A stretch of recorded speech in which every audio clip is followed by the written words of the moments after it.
well, I've done it again. I bought more seeds. And I just got somewhat finished categorizing and organizing the seeds that I already had, but I made a foolish mistake and I looked at Botanical Interests website, and of course I found something that I wanted, a couple things that I wanted. So I'm just gonna talk about what I got because I got some cool things.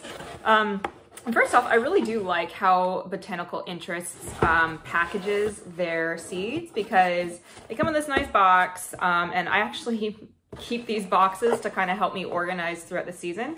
So I like that. And also I just like that it really protects the seeds from getting smashed. All right, first off, there is a freebie packet of seeds in here. Lettuce. Lettuce is always welcome. And I just want to note, I just love their seed packets. Like the art on the seed packets are just so pretty. Okay, so to what I ordered now. I ordered some moonflower seeds. I bought a moonflower plant from a nursery before, but I killed it. So I decided that for the cost of seeds, I'd rather just try growing it myself than spending like $7 or $8 at a nursery just to kill it again. So I'm gonna try doing it myself. All right, next up is calendula zeolites. I have other calendula varieties in my backyard, but I've seen a lot of my Instagram gardening friends post about this variety and it just looks so pretty, so I had to have it in my garden too.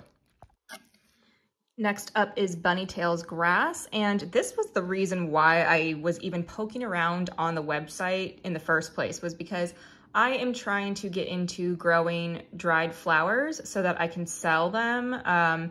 So I wanted to see what other dried flowers they had, and I remembered that this company had this bunnytails, and I wanted to see if it was something that could be in dried floral arrangements, and it is.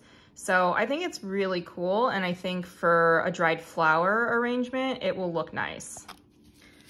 And then the last thing that I got was some microgreen seeds, just a basil blend.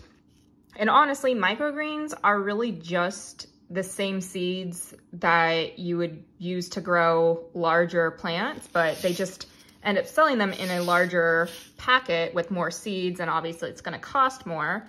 But I really do wanna get into growing and eating microgreens myself. I grow microgreens, you know, for my boyfriend, but I kind of wanted to get some microgreen seeds that I would actually eat because he likes the broccoli sprouts. I don't. I think I would like the basil ones though. So that's why I got the basil ones. So as you can see, I didn't get that many seeds. Will I be making any more seed purchases this season? Probably.